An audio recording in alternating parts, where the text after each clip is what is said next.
Եթե անցել ես պարտադիր զինվորական ծառայություն, պետությունը կլուծի քո զբաղվածության խնդիրը։ 20 տարեկանից մինչև 24 տարեկան արական սեռի ներկայացուցիչն խնդիր ունեն աշխատաշուկա ներգրավելու։ Եվ ըստ էության դա կախված է այն հանգամանքի հետ, որ 18-ից 20 տարեկան ժամանակահատվածում երիտասարդը հիմնականում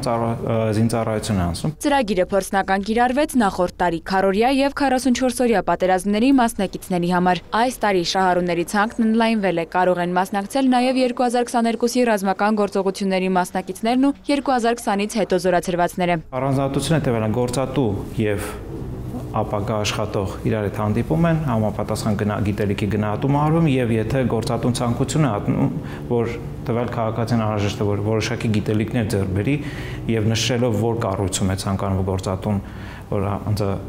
գիտելիք ձեռք բերի, որից հետո արդեն իրան աշխատանք է վերցնում։ Պետությունը իր կողմից փոխհատուցում է 5 ամսվա ուսուցման գումարները, ուսման վարձը, կրթաթոշակ է տրամադրում եւ հետագայում արդեն 12 ամսվա համար նաեւ հարկերի փոխհատուցում։ Մյուս տարբերակը, եթե գործատուն միանգամից աշխատանքի է վերցնում քաղաքացուն, պետությունը միանվագ 300,000 դրամ է տրամադրում գործատուին կամ պայմանագիր կնքելիս կամ 1 տարի անց։ Եթե գիտելիք ունի տեսական, հա, բայց պրակտիկայի փորձի ձեռքբերման կարիք ունի աշխատանքի վայրում, ապա պետությունը այս պարագայում վճարում է նվազագույն աշխատավարձի չափը 3 ամսվա յուրաքանչյուր ամսվա 3 ամսվա ընթացքում 75,000 դրամ եւ գումարած հարկերը։ Դրանից հետո